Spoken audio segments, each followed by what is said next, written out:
चांदीवाल आयोगाचा अहवाल जनतेसमोर आणा. अनिल देशमुख यांनी देवेंद्र फडणवीसांना चॅलेंज केलंय. 3 वर्षापूर्वीही वाझेंनी असेच आरोप केले होते असं देशमुखांनी म्हटलंय. चांदीवाल आयोगाने मला क्लीन चिट दिली होती असं देशमुखांनी म्हटलंय. चांदीवाल समितीचा अहवाल जनतेसमोर आणा अशी मागणी अनिल देशमुखांनी देवेंद्र फडणवीसांना केली. 3 वर्षापूर्वीही सचिन वाझेंनी देवेंद्र फडणवीस यांच्या सांगण्यावरून आरोप केले होते. त्यानंतर चांदीवाल समितीने चौकशी करून 1400 पानांचा अहवाल मांडला. तो अहवाल आता फडणवीसांच्या गृह खात्याकडे आहे. फडणवीसांनी तो अहवाल जनतेसमोर आणावा असं आवाहन देशमुखांनी फडणवीसांना केलं.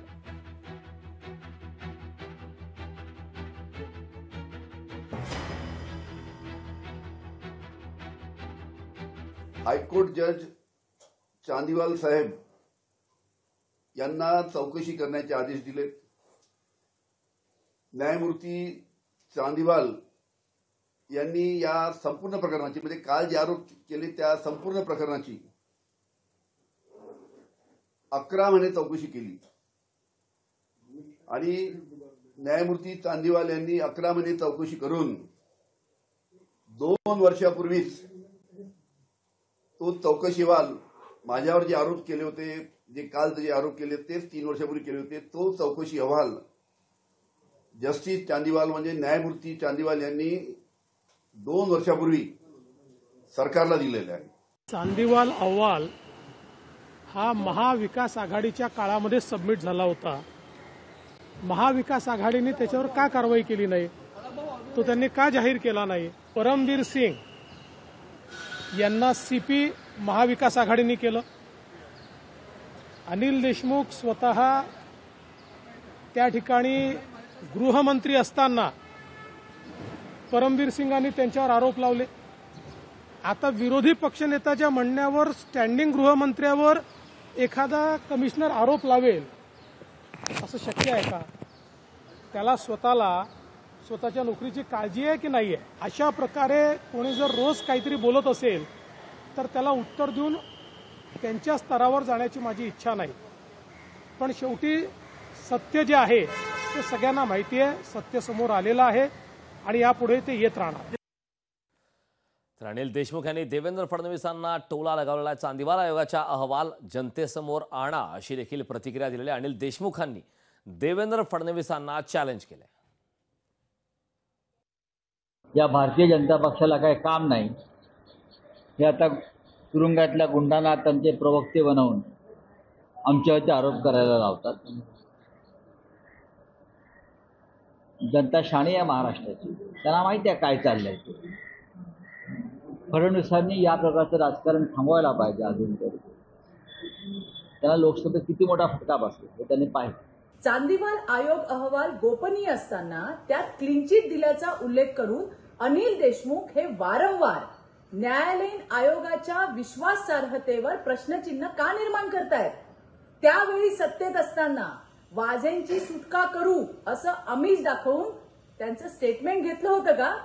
आता वाझे नार्को टेस्टला तयार आहे, तर अनिल बाबू तुम्हीही नार्को टेस्टला तयार राहा. एकदा या 100 कोटीच्या वसुलीचे काय वास्तव आहे ते महाराष्ट्राला कळूनच जाऊ द्या. देवेंद्र फडणवीसावर आरोप करण्याऐवजी अनिल देशमुखाकडनं ही अपेक्षा होती की होय मी सुद्धा नार्को टेस्टला तयार आहे, मी सुद्धा चौकशीला तयार आहे. जर वाझेचं म्हणणं खोटं निघालं तर जनतेला माहीत होईल, महाराष्ट्राला माहिती होईल. पण तुम्ही जसं वाझेंनी म्हटलं मी नार्को टेस्ट करायला तयार आहे, तसं अनिल देशमुखाकडनं अपेक्षा होती. तर अनिल देशमुखजी जर हे सारं खोटं असेल, तुम्ही त्या ठिकाणी चौकशीला समोर जा, कशाला आरोप प्रत्यारोपात जाता? मला असं वाटतं की भारतीय जनता पार्टीचे आता नवीन प्रवक्ते आलेले आहेत सचिन वाझे करून, आणि भारतीय जनता पक्षाचे हे नवीन प्रवक्ते सचिन वाझे यांनी जे केलेले स्टेटमेंट्स आहेत त्याच्यामध्ये एक त्यांचं बॅकग्राऊंड असं आहे की he is a suspended officer, आणि सस्पेंडेड ऑफिसरचं कुठलंही स्टेटमेंट मला असं वाटतं की त्या ठिकाणी ग्राह्य धरलं जात नाही. आणि त्यात करून he is not only suspended officer, he suspended because of त्याच्यावरती 2-3 गंभीर गोष्टी त्यांच्यावरती आलेल्या आहेत. एक म्हणजे मनसुख हिरेन हत्याकांडामध्ये त्यांचं नाव आहे, अशा प्रकारे त्यांच्यावरती आरोप आहे. दुसरं म्हणजे या जगातला सगळ्यात मोठा बिझनेसमॅन अंबानीजी यांचं घर जे अँटिली आहे ते उडवून देण्यासाठी जे बॉम्ब लागणार होते त्या बॉम्बचं जेलेटिन यांनी प्रोव्हाइड केलं होतं. आणि also he is a corrupt officer असं त्यांच्यावरती अनेक लिटिगेशन आहे.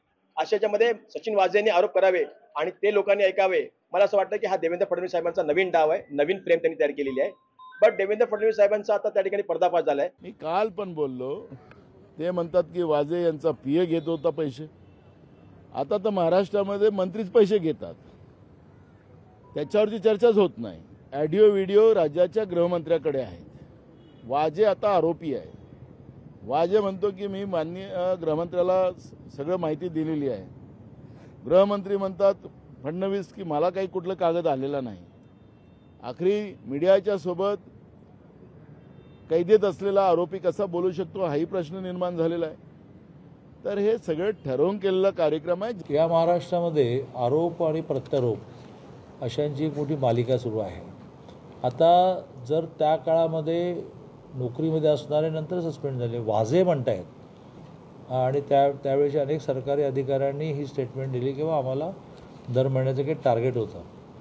तर आता पुन्हा एकदा चांदीवाल कमिशन, त्याचा रिपोर्ट, असे मुद्दे काढणं म्हणजे काय.